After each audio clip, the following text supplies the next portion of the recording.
वालेकुम, Neza advice channel में welcome. आज की एडवाइस है एक अच्छी सोच। ज़िंदगी में बेहतरीन रिश्ता वही है जहां नाराज़गी के बाद मामूली सी मुस्कुराहट और माजरत से ज़िंदगी पहले जैसी हो जाए। एक अच्छी सोच आपकी पूरी ज़िंदगी बदल सकती है। सीखने के तो बेशुमार रास्ते हैं, मगर फिर भी जो ज़माना सिखा देता है सबक वही याद रहता है।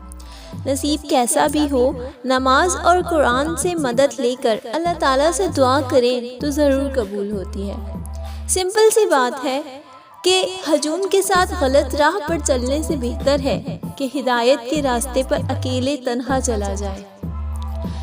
मिलते हैं नेक्स्ट वीडियो में। आज के लिए इतना ही। अपने या किसी भी नेम के मीनिंग जानने के लिए इसी वीडियो के नीचे कमेंट्स कर दें और सपोर्ट करने का शुक्रिया। Thanks for watching. अल्लाह हाफिज़।